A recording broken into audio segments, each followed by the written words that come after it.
Hi there, this is Usha Pandit, your Mindsprings English teacher.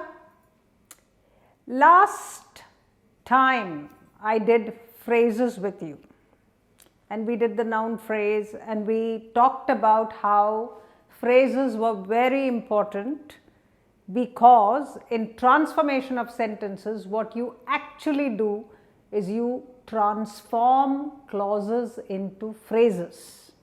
And why is that? Because a simple sentence should only have one single verb. Whenever you look at sentences, one of the things that we train students to do is to pick out the number of verbs. Okay? So when you think of clauses, think of verbs. If you have 3 verbs in a sentence, you can be sure that there are 3 clauses. If there are 5 verbs in a sentence, there are 5 clauses. Of all these clauses, one of those clauses will be the main clause and the rest of them will be subordinate. Or you might have 2 equal clauses that are joined together with a coordinating conjunction like and or but or yet, and then you have a compound sentence. So a sentence is not likely to have more than 1 or 2 main clauses. The rest will be subordinate clauses. So let's summarize that. What did we say? The number of verbs in a sentence is equal to the number of clauses. Some clauses would be main, maybe 1 or 2, and all the rest will be subordinate clauses. What does a subordinate clause mean? A subordinate clause is a clause that cannot stand on its own. Now there are 3 types of subordinate clauses and one of them is the noun clause that we are going to do in detail today. However, there are also adjectival clauses and there are adverbial clauses. So these are your big clauses that you must know. When you see certain markers in a sentence, you know that it is going to be followed by a noun clause or an adjectival clause or an adverb clause. But that's the simple definition. There are more complications. More importantly, more than the clause, what I want you to remember is the function. So a noun clause will behave exactly like a noun. If your noun is table, the noun phrase would be the ornate shining table. You can put any number of adjectives and it will still be a noun clause, a noun phrase, because table there is the main thing that you are describing. The most important word there is table. So a noun phrase does the function of a noun, even if there are descriptions of the table. You will notice that in a phrase, like we said in the lesson on phrases, the phrase does not have a verb. That is the simplest definition of a phrase. It does not have a verb. As you can see, there is no verb. This word shining is not a verb. It does not have a helper.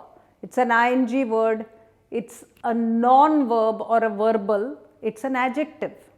It's telling you more about the table. And there's no verb in that noun phrase, and therefore it's a phrase. A clause, on the other hand, will have the introduction of a verb. The minute I introduce a verb, it becomes a clause. All you have to see after that is whether it's the main clause or whether it's the subordinate clause. So let us see what this is. That he would sell the ornate table.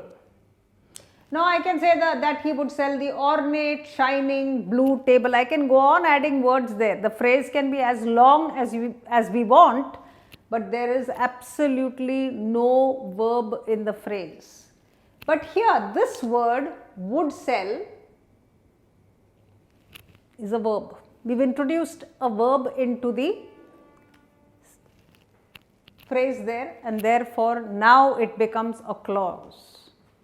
You can see this word that is a marker. What is the full sentence? He said that he would sell the table. You will find two verbs there, said and would sell. So, we know that one of these is the main clause and the other one is a subordinate clause. It can also be a coordinate clause, but when we see this that, we know that it is followed by a subordinate clause. How do we see this? He said what? Suppose I just said he said something, right? You will say, okay, he said something. If I say he said something, if you are curious, you will say, tell me, what did he say? But otherwise, it's perfectly alright as a sentence, he said something. But if I come and say that he would sell his table, or that he would sell the table, that he would go home the next day, that his child is sick, it sounds incomplete, doesn't it? It requires the help of a main clause. So, we know it is a subordinate clause. Subordinate clauses cannot stand on their own, which means they don't make full sense. If I say, if it rains, incomplete. Although I am going to my mother's house, incomplete.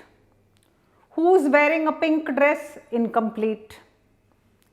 That I won't be coming tomorrow, incomplete. All of them are subordinate clauses.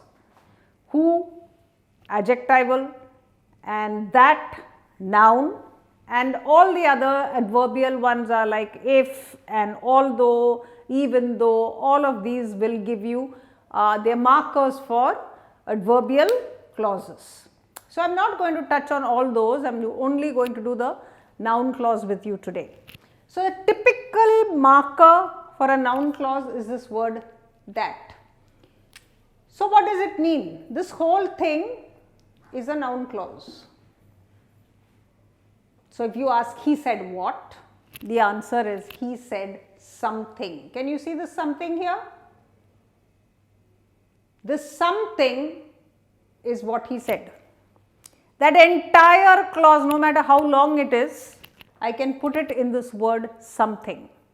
He said something. Now, if you insist what, then I will tell you that he would sell his ornate table. So, please remember this tip. A noun clause can be condensed into something. Now, if the noun is he, okay, suppose we say the man with a long beard who lives beyond the hills, I can make it into a long noun, I can condense it into someone. So, I can say someone decided to sell his table, or I can say Rajesh decided to sell his table, I can put a proper noun, he pronoun decided to, all of them are nouns, see. So, therefore, this also can be pretty long in terms of making it into a long phrase, but it can be condensed into someone. So, someone said something, he said it. What is it? That long sentence. He said something. What is something? That long phrase or clause that you have after that. So, noun clauses can be condensed into someone or something. This is what I want you to remember. He said it and what? That he would sell his table. He said something, what? That he would sell his table. So, the noun clause can be brought down into a very simple word. Why am I telling you this? Because it is very important. Now, if I just tell you, just look for that, that would be very simple. And we do that when we teach children when they are in the lower classes, we just tell them look for that, he said what, that, and that is your noun clause. But the noun clause is far more complicated, because when you start expanding this something, it can be expanded into anything. The important thing to remember is that in the main sentence you are going to ask the verb what. That will give you that function. Now let's look at it more seriously here. So now you've got a speech bubble there and it says what? What is this person saying? Now if I say she said, she felt, she saw, she heard, she thought, she found out, and your question will be what, isn't it? Whatever I say there, you are going to ask me what. That is the key to the noun clause. The answer that I give you, that entire thing is the noun clause. And if I can condense it, I am going to say she said something, she found out something, she heard something, she thought something, I can go on. So something, and if you expand that, that's your noun clause. This is something I want you to remember and tell yourself, because if you don't do this, all the other things that we are doing here will confuse you and the noun clause will be very, very confusing. So just remember, the noun clause answers the question what. Now let's look at this. Look at these sentences, half sentences. Whoever wants the cake, half a sentence, subordinate clause obviously. Whenever I say so, why should I go? Whatever the reason, whichever dress I wear, whomsoever I marry, all are half sentences. But if I have to take this and say something else after it, whoever wants the cake should go to the kitchen. Now it becomes a full sentence. What do I mean? Someone should go to the to the kitchen. Whoever, see, someone.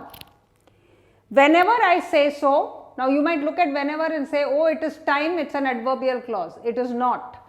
Whenever I say so, we will go home. We will go home, oh, I'm sorry. Whenever I say so, that will be an adverbial clause. But whenever I say so, she answered. She answered what? Whenever I say so. Why should I go? He asked. He asked what? Why should I go? He asked something. And what was that something? Why should I go? So just ask the question what? Whatever the reason, I will not leave her. So you will have, now if you say whatever the reason, I will not leave her, I will not leave her. Can you ask, I will not leave her what? I will not leave what? You will not get the answer, and therefore that is not a noun clause. You must ask the question what to the verb and it must give you the answer something. Okay? Whichever dress I wear, whichever dress you wear is not my business. What is not my business? Whichever dress you wear. See, what? And you get the answer. Whomsoever I marry, she will agree. She will agree to what? Answer is whomsoever I marry. She will agree to something. So you will get this something and what. If you remember something and what, your noun clause problems are solved. Okay? If I start teaching you this with all the jargon of a noun clause in grammar, which a lot of people do, you will get thoroughly confused. So therefore, all these are noun clauses depending upon your, whether you are asking the question what to that main clause. We will never tell what? Something. Now let us see what it is. We will never tell, and you might have a noun clause starting with all of these. We will never tell who stole the bike. We will never tell what, why we came so late. We will never tell when we are going next time. We will never tell where to find the movie tickets. We will never tell him what he should do. We will never tell him whom he should go with. We will never tell him how to play a trick on his professor. So you can put, all these can be. So don't look only for that in a noun clause. All of these can be starters of noun clauses. See, typical adverbial words, these question words that you get, as long as they answer the question what and you get the answer something, that's a noun clause. Do you know? Again I can ask, do you know what? Do you know if we should go to school tomorrow? Do you know whether he will be coming this afternoon? Do you know how we are going to change his mind? Do you know when? Do you know what? When he is going to take his wife on a honeymoon? Do you know why?